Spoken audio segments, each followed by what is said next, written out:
YouTube? This is Dan the Fix-It Man. Got another quick video here for you. I'm going to show you how to change your front brake pads on a 2014 Honda CRV.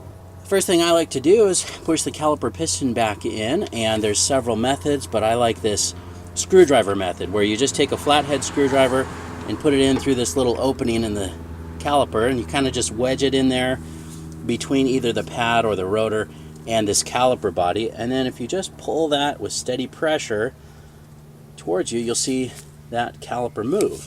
And you see what we're doing is pushing that piston back in and making more room for the new pad material. Now before you do this, it's a good idea to pop the hood and check the level of brake fluid inside the master cylinder.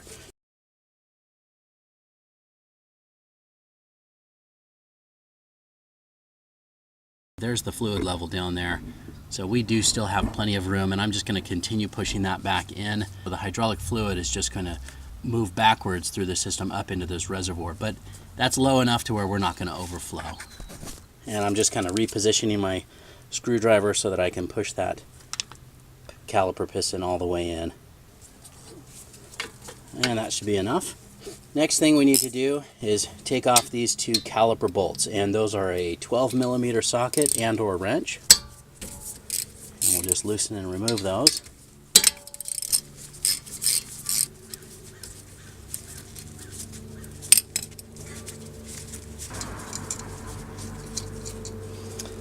We'll set those aside. We do need to reuse those.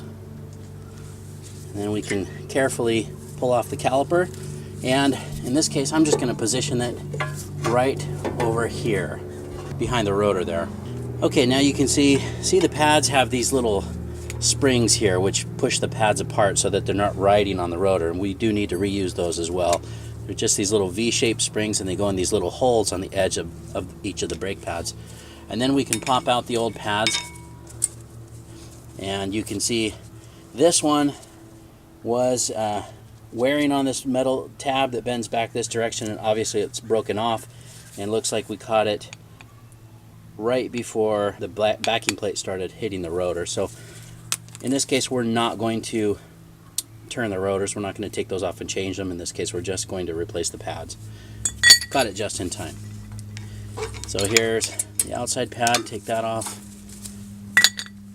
I'm also going to change these little brake pad retainers. This is just like a little metal clip that the brake pads, they ride inside this little channel here, and that does wear out a little bit, but the new kit came with them, so we'll go ahead and change those.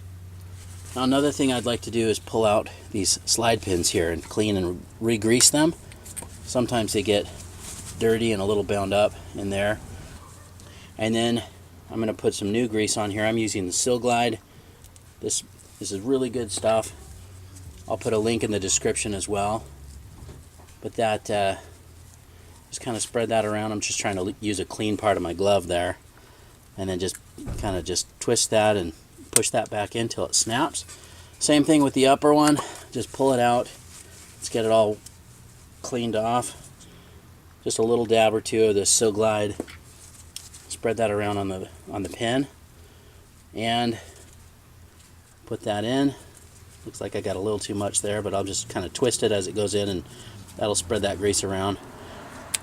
Now before I put these little brake pad retainer clips in there, I'm going to take a little wire brush and just clean these little surfaces where this will sit. This is part of the caliper support bracket. Make sure that these, when they fit in there, that they're sitting flush. And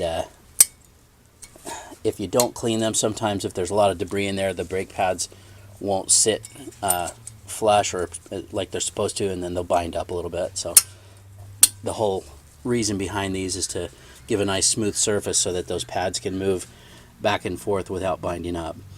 Sometimes I like to turn the rotor once or twice just to make sure that I'm not scratching the rotor with these little pad retainer clips. They kind of have a little metal tab on the inside and on the outside, and if that's not perfectly centered, sometimes it can rub on the rotor itself. Now you'll notice the pad that had that noisemaker, of course the one that broke off, we're going to just match that up with the new pad, and that was the pad on the inside. So we'll we'll just hit a couple little dabs of this Seal Glide on the back of the pad and at each end here.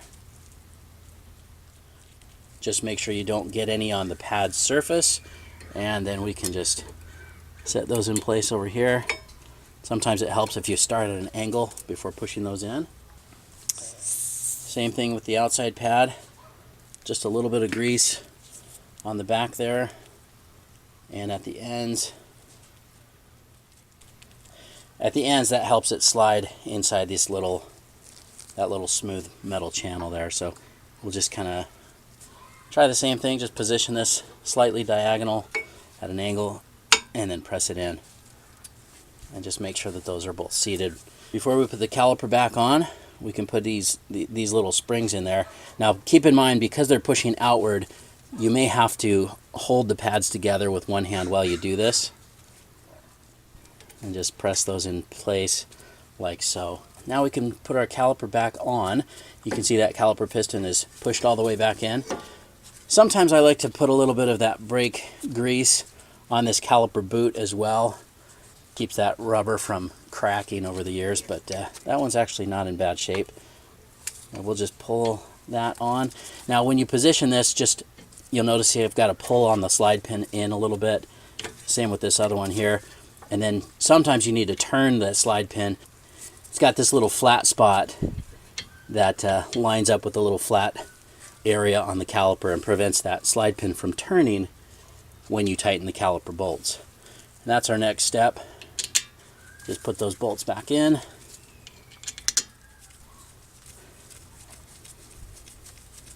And we'll tighten those down. Again, that's a 12mm socket or wrench. If I get a chance to look up the torque spec, I'll do that for you, and I'll put that in the description.